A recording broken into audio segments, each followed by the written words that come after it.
अगर आप युवा हैं तो ये वीडियो आपके लिए है।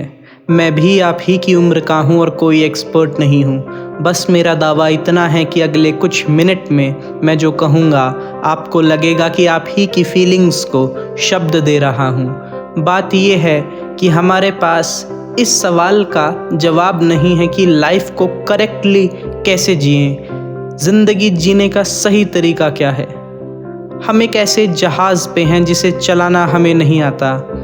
हमें अपनी लाइफ का मकसद नहीं पता।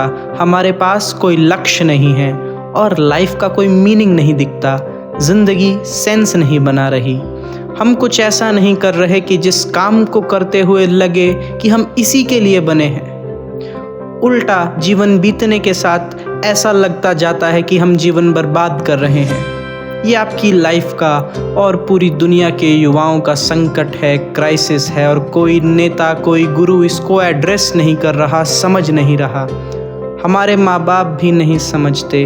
कभी उनको समझाने की कोशिश भी करो तो कहते हैं कि तुम्हारी उम्र में हमें कितना संघर्ष करना पड़ता था। और बात उनकी ठीक है, उन्होंने बहुत स्ट्रगल किया है अपने टाइम में, लेकिन इससे तो हमारी प्रॉब्लम सॉल्व नहीं होती।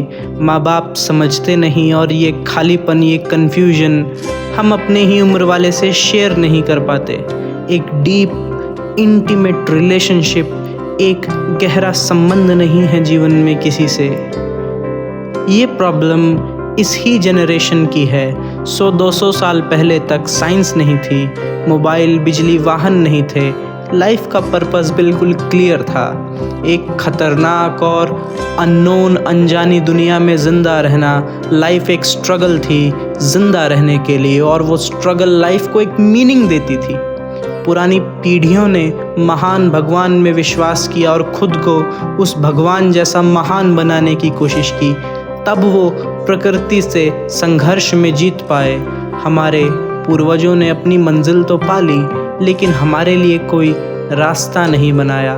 पर उनका धन्यवाद कि हम जिंदा हैं और भूख से मर नहीं रहे हैं। पर एक खालीपन है जो भरता नहीं। हजारों साल से जो धर्म जीने का सहारा रहे, साइंस उनका झूठ साबित कर चुका, तो अब धर्म का कोई मतलब रहा नहीं और साइंस हमें बताती नहीं कि कैसे जिएं। आज हवाई जहाज़ हैं, इंटरनेट है, पूरी दुनिया जैसे एक बहुत बड़ा गांव है। अलग अलग संस्कृतियां आपस में मिल रही हैं और सही या गलत का भेद मिटता जा रहा है। अपनी लाइफ के लिए हम खुद जिम्मेदार हैं। ऐसे में बहुत आसान है जिम्मेदारी से भागना, देश विरोधी हो जाना या आंखें बंद करके देशभक्त हो जाना, कम्युनिस्ट हो जाना या एथिस्ट हो जाना, धर्म विरोधी हो जाना या आंखें बंद करके धार्मिक हो जाना, या अपनी लाइफ की रिस्पॉन्सिबिलिटी को, अपनी परंपरा अपने माँ बाप पर डाल देना।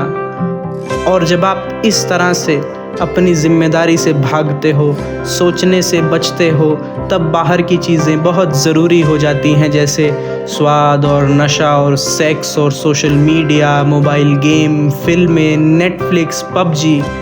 आप खुद को इसमें उलझाए रखते हो और ये कंपनियां टारगेट ही करती हैं आपकी इनसिक्योरिटीज़ को, और आप शिकार बनते हो क्योंकि आपके पास करने के लिए कुछ महान नहीं है। तो इस खालीपन का, कन्फ्यूजन का क्या सॉल्यूशन है? इसका कोई सीधा जवाब नहीं है।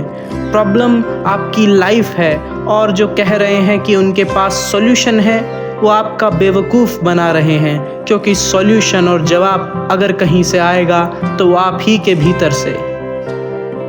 अभी बस आपको यही कह सकता हूँ कि अपनी जिम्मेदारियों से भागो नहीं, छोटी छोटी जिम्मेदारियाँ लेना शुरू करो।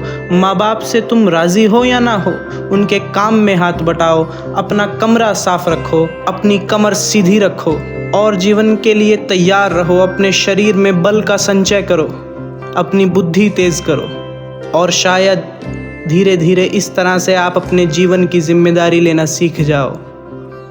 खैर, एक कन्फ्यूजन, एक तकलीफ़ लाइफ में होना एक उदासी है, और उस उदासी को कह ना पाना, किसी ऐसे का ना होना जो आपको समझता है, और भी ज़्यादा दुख देता है। ये वीडियो बस यही कहने के लिए बनाई कि मैं आपको समझता हूँ और आपका दोस्त हूँ।